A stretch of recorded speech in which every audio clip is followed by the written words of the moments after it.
nous allons voir maintenant une des attelles les plus basiques, c'est l'attelle de poignet statique bien sûr, l'attelle palmaire. Donc on va pour cela utiliser un matériau qui est l'aquaplast T. C'est un matériau qui est dit memory, qui a mémoire, c'est-à-dire qu'en fait il va avoir plusieurs caractéristiques. La première, comme son nom l'indique, c'est qu'il va, même déformé une fois chaud, pouvoir, en le remettant dans l'eau, revenir à sa forme initiale, ce qui va permettre de pouvoir refaire, retoucher. Très intéressant aussi dans les écoles pour permettre aux élèves d'apprendre la réalisation des orthèses. Là, j'ai opté pour un matériau plein. Alors, vous verrez que les matériaux existent en perforé avec des perforations plus ou moins importantes. Ça dépend un peu des cas, des personnes et des pathologies. Là, on est parti sur du matériau qui a 2,4 mm d'épaisseur, plein. Il existe aussi en 1,6, en 3,2 et en 4,8. Là, on va rester sur du basique, c'est amplement suffisant pour une attelle de poignet. Les dimensions, alors il existe plusieurs manières de faire au niveau des orthèses. Beaucoup travaillent avec des patrons, c'est comme ça d'ailleurs qu'il faut apprendre dans les écoles. Après, il y a le côté pratique de terrain où très souvent on ne fait pas de patron. Déjà, pour gagner du temps et pour être au plus proche du patient. Un patron, c'est en 2 dimensions, une main d'un patient, c'est en 3 dimensions. Donc, du coup, des fois, on peut embêter avec des patrons à plat qu'on a du mal à adapter à une main. Donc là, on va rester très basique. Au niveau des plaques, elles font à peu près, c'est pas exactement ça, mais 40 cm sur 60. Ce qui est donné pour un poignet, on part sur des 8e de plaque. Pour un pouce, poignet-pouce, on va partir, pouce seulement, on va partir sur un 10e de plaque. Et par contre, dès qu'on va prendre poignet, main, doigt, on partira sur un 6e de plaque. Donc là, en ce qui nous concerne, on est sur un 8e de plaque. Donc les plaques ont tout un point d'injection dessus. On va simplement au cutter venir, alors ça ne sert à rien de forcer énormément, il faut juste venir marquer le thermoformable et il va casser tout simplement. Il n'y a pas à forcer, il n'y a pas à se faire mal avec des ciseaux, ça se fait tout seul. Donc là on est sur une demi-plaque. Là je vais donc être sur un quart de plaque. Et donc j'arrive à mon 8e de plaque. Je ne force pas du tout, c'est juste en marquant, ça casse tout seul. Voilà.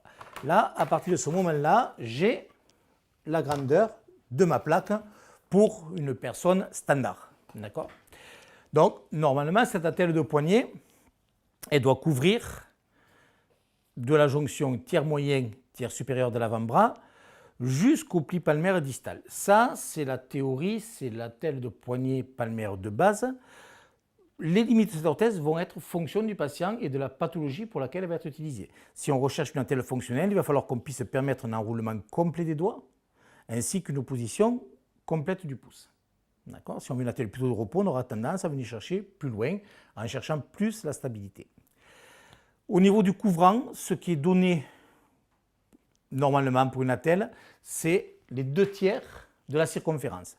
C'est-à-dire qu'en fait, ici, si je mesure, je suis à 16 cm, je dois pouvoir couvrir les 2/3 de l'avant-bras de mon patient pour avoir une stabilité suffisante qui va éviter les problèmes de rotation. L'installation du patient, on l'a vu au début, donc cette fameuse table réglable. On va venir installer le patient confortablement, la table est souple, on met une serviette dessous pour éponger l'excédent d'eau qui risque d'y avoir. On a aussi posé une serviette juste devant la cuve pour enlever cet excédent d'eau. Théoriquement, et c'est ce qu'il faut apprendre dans les écoles, on doit mouler le pouce au zénith. Pourquoi ? Parce qu'en fait, les masses musculaires entre les pronateurs et les supinateurs sont identiques dans cette position-là.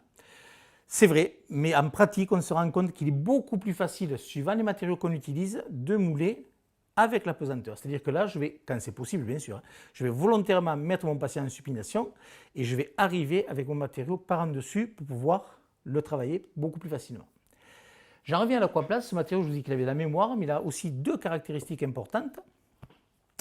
Il a déjà un traitement de surface, je vous ai parlé d'aquaplast T, c'est-à-dire qu'en fait, il ne va pas coller à lui-même à chaleur humide. Par contre, ce traitement de surface, on va pouvoir l'enlever à chaleur sèche, au décapeur thermique par exemple, ou simplement par une abrasion mécanique avec un cutter ou alors un peu de solvant. D'accord ? Il devient transparent lorsqu'il est à la bonne température pour les blancs ou translucide pour les watercolors qui sont des aquaplast T colorés. Sauf bien sûr les couleurs foncées. La transparence va nous permettre deux choses. Premièrement, de voir à travers et de regarder si on est bien en appui sur les différentes zones que l'on veut stabiliser. Et ça va nous donner aussi une notion du temps qui nous reste à travailler pour le matériau. Ce matériau-là, l'aquaplast, se travaille en étiré-collé. Ça veut dire quoi? C'est-à-dire que je vais venir avec mon matériau souple et je vais prendre deux petits fils que je vais tirer de mon matériau et venir les coller. Le traitement de surface va faire que ces deux fils vont venir rester au contact, mais vont pouvoir se défaire très facilement à froid. L'autre problème maintenant, c'est de déterminer l'emplacement du pouce. L'emplacement du pouce, en fait, on l'a vu tout à l'heure, j'ai dit qu'il y avait 2 tiers de couvrant. Et si vous regardez la main de mon patient, on va se rendre compte que le pouce est situé à 1 tiers, 2 tiers de la largeur de la plaque. Je vais donc sur ma plaque venir marquer environ les 1 tiers, 2 tiers dans la largeur. Je vous conseille cette largeur-là de la reporter en haut, c'est-à-dire qu'en fait on va se retrouver avec un carré ici. Pourquoi? Parce que vous allez voir qu'une fois qu'on aura fait le trou du pouce, on va faire un rebord à ce niveau-là, ce qui va nous permettre de pouvoir dégager facilement le pli palmaire distal. On va pouvoir mettre un chauffe maintenant. On met le matériau à chauffer. Donc vous avez vu, il est complètement blanc au départ. On va faire un petit peu, attendre 2 minutes. Ce qu'on peut faire en attendant, c'est donc préparer par exemple les velcro. On sait qu'on va avoir 2 fixations au minimum. Une fixation en transméta, c'est-à-dire au niveau des métacarpes ici, et une à la portion basse de la telle, la partie proximale. On pourra éventuellement, pour certains cas, rajouter une 3e fixation au niveau du poignet, mais très souvent on arrive au niveau de la styloïde ulnaire et ça crée des problèmes de frottement. Donc on va essayer d'éviter si le couvrant est suffisant. Pareil, petite technique, et on est sur du pratico-pratique, je vous donne un petit peu mes tuyaux. Je pars sur environ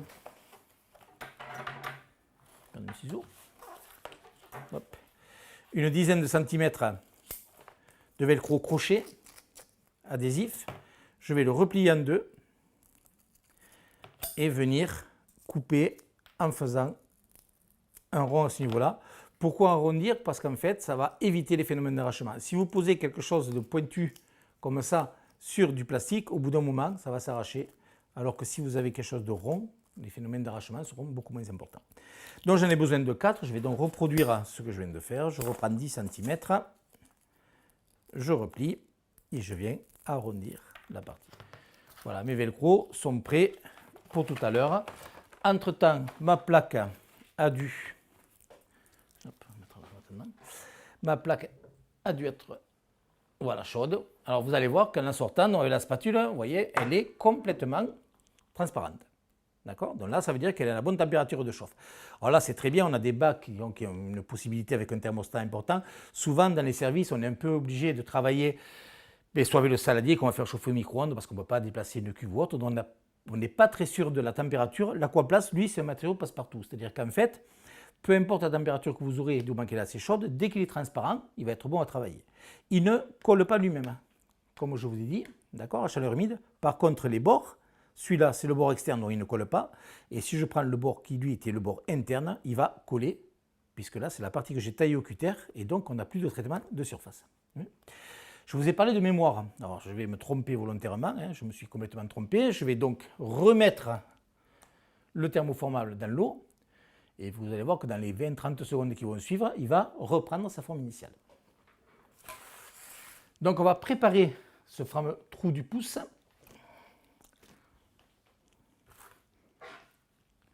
Alors attention, quand vous sortez le thermoformable, quand on est habitué, on met un peu les mains dedans, mais la température est à 65-70 degrés, c'est quand même chaud. Le thermo, lui, va sortir à 40 environ, 40-45 degrés. Ça peut être chaud pour des personnes à risque, des patients qui ont des troubles sensitifs, les enfants ou les personnes âgées qui ont cette peau très très fine en papier de cigarette et qu'on risque de brûler facilement. Donc pensez, lorsque vous sortez, surtout à l'essuyer. Vous mettez une serviette éponge devant, on enlève l'eau, c'est l'excédent d'eau qui lui est à 65 degrés qui risque de brûler. Le trou du pouce, je vais retrouver ma marque de tout à l'heure. Avec mon index, je vais repousser. Je ne sais pas si vous voyez là, je fais un dôme avec mon index, je prends mon ciseau, et je coupe franchement. Je vais donc avoir un trou qui vient se faire automatiquement. À partir de là, on est d'accord, je vais avoir une attelle qui va être soit droite, soit gauche. Pour plus de stabilité et de confort pour le patient, j'ai pour habitude de faire un ourlet au niveau du pouce. À partir du moment où mon ourlet sera fait, elle ne sera plus que droite ou que gauche. Donc évitez de vous tromper lorsque vous faites votre ourlet, bien sûr. Donc je remets à chauffer, je rechauffe et je repasse plusieurs fois. En appareillage, plus vous allez aller vite et plus vous allez vous tromper. Prenez le temps de faire, remettez, expliquez à votre patient pourquoi vous faites ça, comment vous faites ça. Vraiment, prenez votre temps, vous verrez que plus vous prendrez de temps et plus les choses se feront facilement. Ne vous précipitez pas, soyez simple et vous verrez que tout se passera très très bien. Donc, mon matériau est redevenu transparent. Je vais donc faire mon ourlet en repoussant légèrement vers l'extérieur. Je vais mettre volontairement sur le carton pour que vous voyez. Je vais l'ourler et je vais appuyer très fort. Pourquoi j'appuie très fort? Parce qu'il faut que je passe ce traitement de surface. Si je ne passe pas le traitement de surface, évidemment, ça ne tiendra pas. Une fois que mon ourlet est fait, je vais venir enfiler au niveau du pouce. D'accord? Et regardez ce que je vais faire. Je vais faire ces deux petits étirer-coller. C'est-à-dire que je vais prendre deux petits fils ici. Je vais appuyer, tirer. Mes deux angles en direction du coude, je vais coller aussi. Et pareil au niveau des têtes de mes temps. Une fois que j'ai fait ça, mon attelle est en place. J'ai mes deux mains libres et je vais pouvoir travailler sur mon patient. Attention ici, par exemple, on sait tous qu'il y a deux sésamoïdes, ces deux petits os qui sont face antérieure de la métacarpopharyngène du pouce, qui sont vraiment très inconfortables parce qu'on vient dessus, donc bien les dégager. Je veux une attelle fonctionnelle, je vois mon pli palmaire distal qui se dessine, je vais donc pouvoir ici, attendez peut-être un peu pour qu'on voit mieux, voilà, dégager complètement mon pli palmaire distal. Ok. Alors, essayez le plus possible que votre patient soit relâché. Alors, souvent, chez les patients douloureux, ce n'est pas évident, bien qu'avec la douleur, ils se relâchent des fois d'eux-mêmes. Alors, je vous parlais tout à l'heure des limites de cette attelle. Elle va vraiment dépendre du patient, de son métier, de pourquoi on l'a fait. N'oubliez pas que dans une main, on a deux mains. On a la main de finesse, de préhension qui est le 1, 2, 3, et on a le cinquième et le quatrième doigt. Le cinquième et quatrième doigt qui sont reliés au cinquième et quatrième méta. Cinquième et quatrième méta qui sont mobiles. D'accord? Ça, c'est important. Donc, c'est un travailleur de force. Si vous lui bloquez ça, si je demande à mon ami de serrer fort la main, là, je vais avoir du mal à sortir. Okay? S'il enlève son petit doigt et serre fort, avec l'autre aussi, fort, fort, le plus que tu peux, là, je vais passer. Pourquoi? Parce que la bascule du cinquième doigt n'est pas présente et c'est ça qui vient verrouiller la prise. Donc, lorsqu'on fait ce type d'attelle, si vous bloquez le cinquième, vous faites une attelle qui va être non fonctionnel par rapport à un travailleur de force. Voilà, donc là, on attend. Alors, il est important de dire au patient de ne pas bouger. Pourquoi? Un matériau va refroidir, c'est logique, de l'extérieur vers l'intérieur. C'est-à-dire que la surface va être automatiquement plus vite froide que la partie qui est au contact du patient. Donc, on risque d'avoir ce phénomène-là qui se passe, c'est-à-dire qu'il commence à blanchir, on peut penser que la telle est froide, mais si à ce moment-là, je lui fais faire ça, une pronosupination par exemple, ou une flexion de poignet, je vais friper mon attelle toute la longueur. Donc on va vraiment conserver le plus possible la position. On peut très bien, avec une éponge ou un gant de toilette, venir refroidir le matériau de manière à gagner du temps. Certains utilisent aussi la bombe de froid, les bombes cryo. Ça marche bien, mais ça marche presque trop bien, ça refroidit trop vite et ça fait des marques rondes à l'endroit où le gaz a frappé. Donc laissez bien revenir tranquillement et vous allez voir qu'il n'y a pas de problème. Ça va petit à petit revenir complètement opaque. Okay. Alors là, on va faire normalement ce qu'on ne devrait pas faire, mais on va tourner pour montrer. J'ai donc par-dessus, c'est là que c'est vraiment pas beau, mes fameux 3 clips. C'est pas important. Pourquoi? Parce que j'ai dit que je dégageais aux 2 tiers. Donc je vais venir justement couper mon matériau à 2 tiers.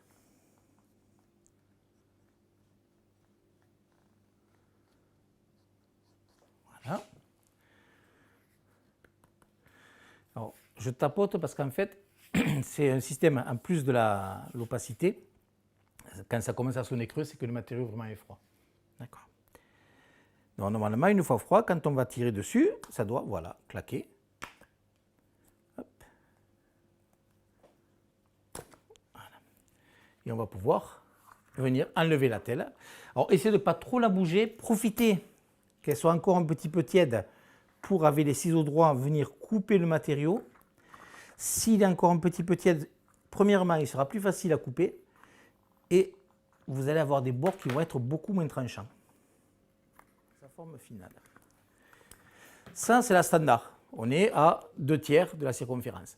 Après, si vous avez par exemple une personne âgée qui vit seule chez elle et qui a du mal à mettre la telle, on peut très bien faire une attelle très ouverte de moitié, mais à ce moment-là, on va mettre 2 gros velcro de 5 cm plutôt que des velcro de 2,5. Au contraire, si on a un jeune gamin, un jeune élève qui bouge beaucoup, qui se cogne partout, on va au contraire faire une attelle très fermée pour bien le protéger, que surtout pas il puisse l'enlever tout seul. La mise en place de l'orthèse, on passe d'abord le pouce. Alors le matériau, c'est un matériau qui est souple, on peut l'écarter autant qu'on veut. On va passer le pouce et on va venir clipper dessus. Rappelez-vous, je vous ai dit qu'on était à 2/3. En étant à 2/3, ben là en plus on le voit bien avec le tape, on va tomber sur la styloïde ulnaire. C'est normal, elle est située à 2/3 à ce niveau-là. Donc on va la marquer. J'ai perdu mon stylo. Voilà, on va la marquer ici.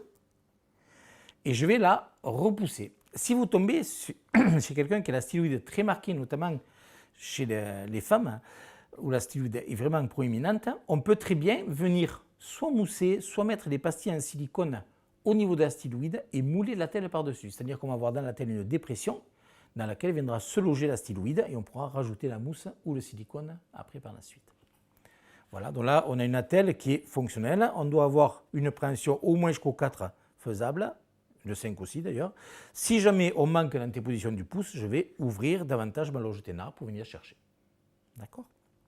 Voilà, et là on va avoir une stabilisation. Une fois les 2 velcro, dont un en transmettant ici et un là, ça ne devrait plus bouger. Au niveau des finitions et des bordures, alors plusieurs manières de faire. C'est là comment j'utilise le cutter. Alors le cutter, aussi bizarrement que cela puisse paraître, ça s'utilise vers soi. Pourquoi ? Parce que vers soi, on le contrôle quand on tire. Si vous l'utilisez comme ça, vous ne savez pas où vous allez. Donc il y a une garde ici, on va venir s'appuyer contre la garde et on va tout doucement venir tirer pour avoir des bords très lisses.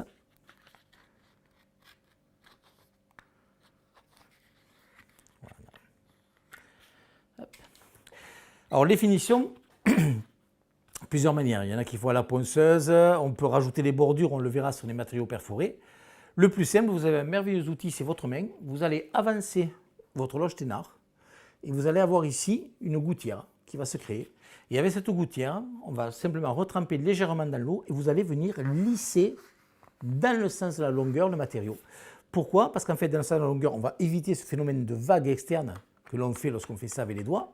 On va lisser dans le sens de la longueur et vous allez en même temps, vu que c'est une gorge, faire et l'intérieur et l'extérieur de la telle. Donc je vais retremper légèrement. Pas longtemps, ça ne sert à rien, il ne faut pas déformer la telle, vous trempez 4-5 secondes et on va venir lisser voilà, dans la gorge. Et on a quelque chose de parfaitement lisse comparé à l'autre côté qui lui est beaucoup plus rugueux. Donc on fait tout le tour de la telle comme ça, bien sûr.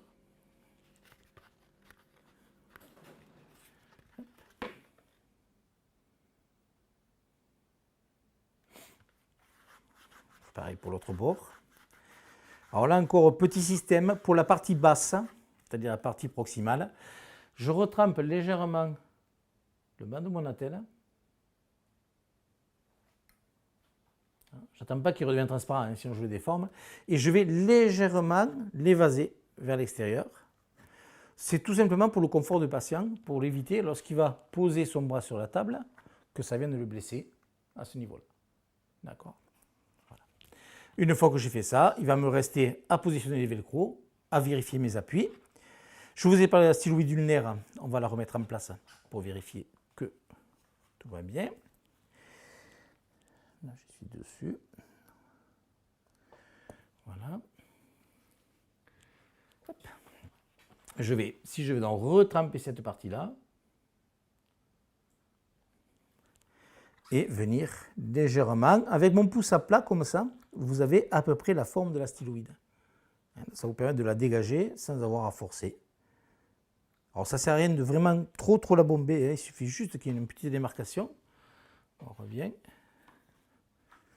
Voilà, et là vous voyez ici, je ne sais pas si on peut tourner peut-être dans ce sens pour que ce soit plus visible. on a la styloïde qui est dégagée à ce niveau-là. Et on peut passer le stylo facilement, il n'y a pas de souci. Voilà. On va maintenant donc placer les velcro. Alors j'avais dit que je recollais les deux parties. Alors le décapeur thermique, ce qui est important, si vous en avez, c'est l'idéal, c'est d'avoir des décapeurs à rhéostat. C'est-à-dire que vous pouvez régler la température de chauffe. La plupart des décapeurs ont des positions 1, 2, voire 3 pour certains. C'est un peu aléatoire. Préférez vraiment ceux qui ont un rhéostat à l'arrière qui vous permet vraiment de régler à 70 degrés. C'est l'idéal puisqu'on va retrouver la température de chauffe du matériau à chaleur humide. Donc là, on va chauffer fortement, donc très près, pas longtemps, parce que je veux, c'est simplement coller. Voilà, dès que mon bord devient légèrement transparent, je vais venir et je vais appuyer. Vous voyez, ça soude instantanément. Hein. Instantanément, c'est collé, on n'a plus de soucis. Pareil de l'autre côté. Très près, pas longtemps, juste le temps de passer le traitement et je lisse. Voilà. Je retrouve mes 4 velcro de tout à l'heure. Pour avoir une meilleure adhérence, je vais venir activer la colle, c'est-à-dire que je vais venir chauffer légèrement ma colle, chauffer de très près mon thermo, pas longtemps, toujours pour enlever ce traitement de surface, et venir les poser en oblique pour venir croiser, comme je vous l'ai dit tout à l'heure, en transmétal. Je chauffe ici et je viens poser. Pareil en bas.